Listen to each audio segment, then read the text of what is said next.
आप जॉब बदलते हैं, सैलरी बढ़ती है, टाइटल भी अच्छा हो जाता है, फिर भी कुछ महीनों बाद वही खालीपन आ जाता है।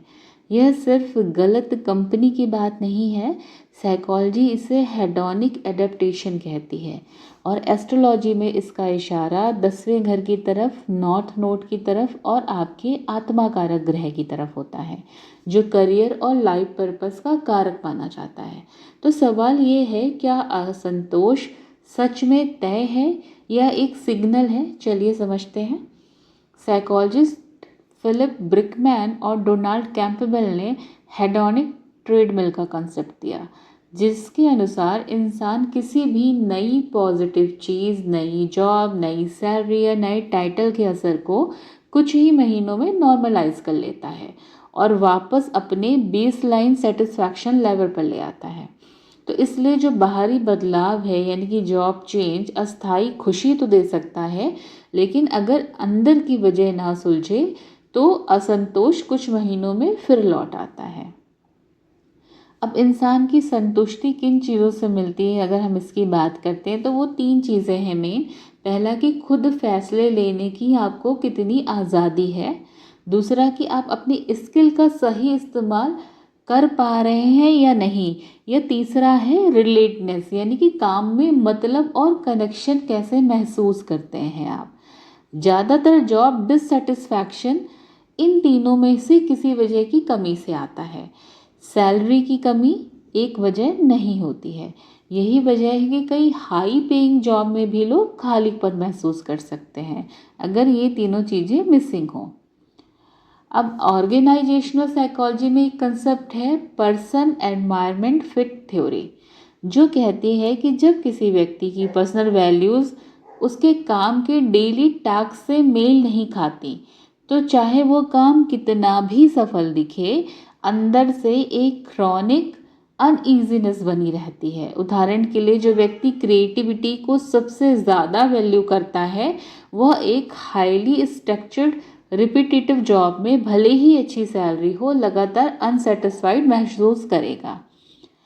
एस्ट्रोलॉजी में 10वां घर करियर, पब्लिक आइडेंटिटी और लाइफ पर्पस का कारक माना जाता है और नॉर्थ नोड एवं आत्मा कारक को उस दिशा का एक सिंबल माना जाता है जिस तरफ व्यक्ति की आत्मा इस जन्म में ग्रो करने के लिए झुकी हुई है।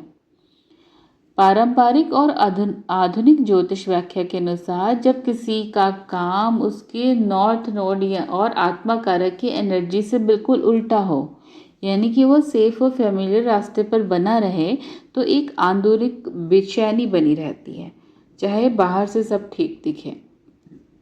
दिलचस्प बात यह है कि साइकोलॉजी की पर्सन एनवायरनमेंट फिट थ्योरी और एस्ट्रोलॉजी की north node miss alignment theory लगभग एक ही आइडिया को अलग अलग भाषा में कहते हैं कि बाहरी सक्सेस के बावजूद अगर काम व्यक्ति की गहरी वैल्यूज़ या पर्पस से मेल नहीं खाता, तो असंतोष खत्म नहीं होता है।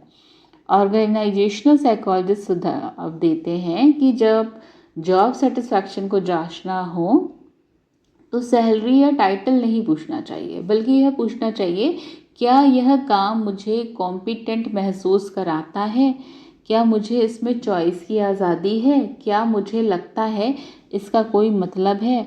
जिस भी सवाल का जवाब लगातार नहीं आता है, वही असंतोष की असली जड़ छुपी होती है। यह ज़रूरी नहीं कि हर जॉब डिससेटिस्फैक्शन, पर्पस मिसअलाइनमेंट या नॉर्थ नोड या आत्मकारका की वजह से हो। ये कई बार बर्नआउट, टॉक्सिक वर्क कल्चर या अंडर पेमेंट या सिर्फ खराब मैनेजमेंट जैसे प्रैक्टिकल कारणों की वजह से भी हो सकती है। असंतोष के कई ओवरलैपिंग कारण हो सकते हैं, सिर्फ एक नहीं।